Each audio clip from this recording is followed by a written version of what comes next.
Praise the lord అండి. నా పేరు ఇందిరా జ్యోతి. నేను కాకినాడలో ఉంటాను. సో నేను ఒక ప్రైవేట్ ఇన్సూరెన్స్ కంపెనీలో వర్క్ చేస్తూ ఉంటాను. నా కెరీర్ స్టార్ట్ చేసింది వచ్చేసి 2010 నుంచి నేను ఈ ఇన్సూరెన్స్ ఫీల్డ్లో నా కెరీర్ స్టార్ట్ చేశాను. అనేక సమస్యలు ఉన్నాయి, కానీ రిమూవ్ చేసేటువంటి పరిస్థితి ఎప్పుడు రాలేదు. బట్ 2023లో సమస్య వచ్చింది. ఈ ఇన్సూరెన్స్ డిపార్ట్మెంట్లోనే వర్క్ చేయడం వల్ల నాకేంటంటే నా జాబ్లో సేల్స్ జాబ్ కాబట్టి టార్గెట్ ఓరియంటెడ్గా ఉండే జాబ్స్ అనమాట. దీంట్లో నాకు ఒక సందర్భంలో లాస్ట్ ఇయర్ జాబ్ నుంచి రిమూవ్ చేసేటువంటి పరిస్థితి వచ్చింది. ఆ టైంలో నేను జిఎస్ కాల్స్కి కాల్ చేశాను. సో బ్రదర్స్ కాల్ లిఫ్ట్ చేసి నా కొరకు ప్రార్థన చేశారు. చాలా తక్కువ టైం ఉంది, నేను టార్గెట్ రీచ్ అవ్వాలి. 1 మంత్ పీరియడ్లో వాళ్ళు ఇచ్చిన టార్గెట్ రీచ్ అవ్వాలంటే నేను విపరీతంగా ఫీల్డ్ వర్క్ చేయాలి. సో నేను ఇంకా నాకు ఎంత ఫీల్డ్ వర్క్ చేసినా అంత టార్గెట్ అయితే రీచ్ అవ్వలేను. కానీ నేను ఫీల్డ్ వర్క్ వెళ్ళకపోయినా దేవుడు ఫీల్డ్ వర్క్కి వెళ్తే ఎంతైతే టార్గెట్ నేను రీచ్ అవుతానో అంత టార్గెట్ వాలంటీర్గా వాళ్ళ కస్టమర్స్ నాకు డైరెక్ట్ కాల్ చేసి మేమే మీ దగ్గర పాలసీ తీసుకుంటామని చెప్పేసి వాళ్ళు ఇచ్చిన టార్గెట్ కంటే దేవుడు నాకు ఎక్కువ టార్గెట్ కంప్లీట్ అయ్యేలాగా దేవుడు సహాయం చేసి జాబ్ కంటిన్యూ అయ్యేలా చేశాడు. నిజంగా ఈ విషయంలో అద్భుతం అనమాట. ఎందుకంటే అంత తక్కువ టైంలో నేను 2-3 మంత్స్ కష్టపడ్డా కూడా అంత టార్గెట్ కంప్లీట్ చేసుకోలేదు. కానీ వాళ్ళు ఇచ్చిన సమయంలోనే వాళ్ళ ఇచ్చిన టార్గెట్ కంటే ఎక్కువగా కంప్లీట్ చేసుకోవడానికి దేవుడు నాకు గొప్ప సహాయం చేశాడు. అది అయిపోయిన తర్వాత జాబ్ కంటిన్యూ అయిపోయింది. ఇదే సమస్య మళ్ళీ కొంతకాలం తర్వాత రిపీట్ అయింది. అప్పుడు జాబ్ని రిమూవ్ చేస్తే నేను భయపడ్డాను.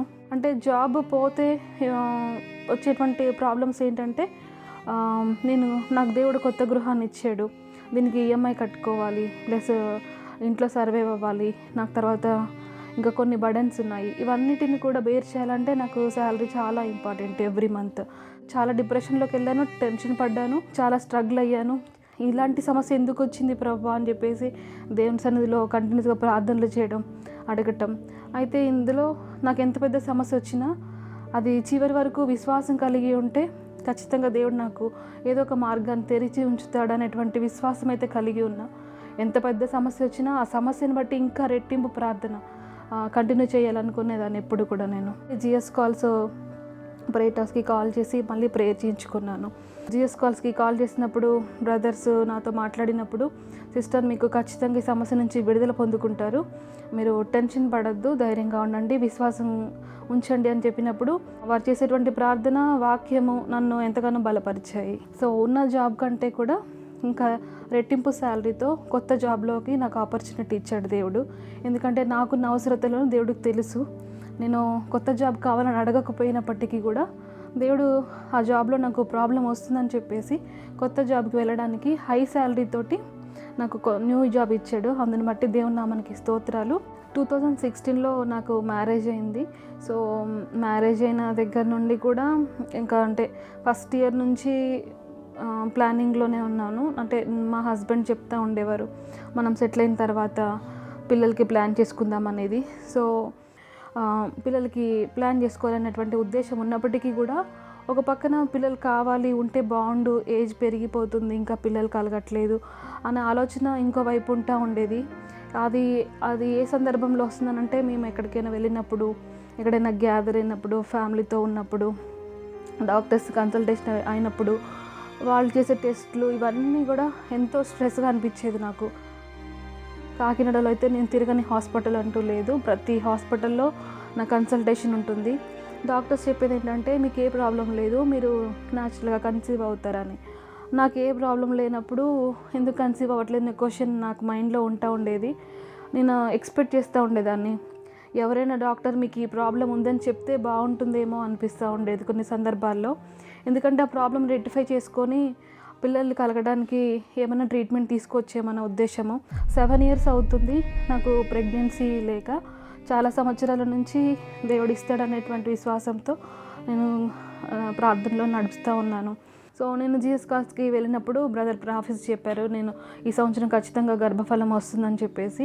అన్నట్టుగానే నాకు చక్కగా గర్భఫలం వచ్చింది. సో గర్భఫలం వచ్చింది అనే సంతోషం ఉంది. సో గర్భఫలం కన్ఫర్మ్ అవ్వాలి. ఇక్కడ ఏంటంటే వచ్చిందన్న సంతోషం కంటే డాక్టర్ కన్ఫర్మ్ చేయాలి ఇదొక పెద్ద టెన్షన్ అనమాట నా లైఫ్లో. ఏంటంటే జూలైలో నాకు ప్రెగ్నెన్సీ పాజిటివ్ వచ్చింది. డాక్టర్ గారు కన్ఫర్మ్ చేయాలి. అది నాకు అక్టోబర్ టు నవంబర్ మధ్యలో అనుకుంటా 3 మాసాలైన తర్వాత కన్ఫర్మ్ చేశారు. ఎలాగనంటే అప్పటికి హార్ట్ బీట్ రాలేదు బేబీకి. సో నేను హార్ట్ బీట్ రాలేదని చెప్పేసి చాలా టెన్షన్ పడ్డాను. ప్రభువా, ఇది మీరు ఇచ్చిన గర్భఫలము.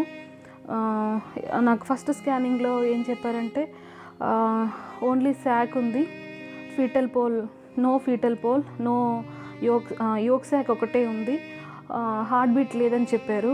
నిజంగా నేను గర్భఫలం పాజిటివ్ వచ్చిందని చెప్పేసి, ప్రెగ్నెన్సీ పాజిటివ్ వచ్చిందని చాలా సంతోషించాను. కానీ హార్ట్ బీట్ లేకపోతే, అంటే గర్భం ఉంది కానీ జీవం లేదు, ఆ యొక్క మాట నాకు ఆ స్కానింగ్ రిపోర్ట్ చూసినప్పుడు చాలా వేదన చెందాను. నైట్ అంతా ప్రార్థన చేశాను. తెల్లవారిపోయింది. ఇంకా మేడం డాక్టర్ గారు ఏం చెప్పారంటే రిపీట్ స్కానింగ్ చేసుకోవాలని ఒక స్కానింగ్ సెంటర్ అతను చెప్పారు తప్ప నాకైతే స్కానింగ్ వెళ్ళాలని లేదు. డాక్టర్ దగ్గరికి మళ్ళీ scan report second time repeat స్కానింగ్కి వెళ్ళాలని లేదు. కానీ నేను దేవుడి మీద ఆధారపడ్డాను. ప్రభువా, మీరు ఇచ్చింది నేను నమ్ముతున్నాను. ఇప్పుడు ఇచ్చిన ప్రెగ్నెన్సీ పాజిటివ్ని మీరు నాకు జీవం పోసి నేను మళ్ళీ హార్ట్ బీట్ నేను సొంతంగా వినేలాగా నాకు సహాయం చేయండి ప్రభువా అని చెప్పేసి రాత్రంతా ప్రార్థన చేశాను. నేను స్కానింగ్కి కానీ డాక్టర్ చెప్పేటువంటి వాళ్ళు చెప్పేటువంటి హార్ట్ బీట్ లేదనేటువంటి మాటను నేను విశ్వసించలేదు. నాకు దేవుడు ఇచ్చాడనేటువంటి విశ్వాసంతోనే ఉన్నాను.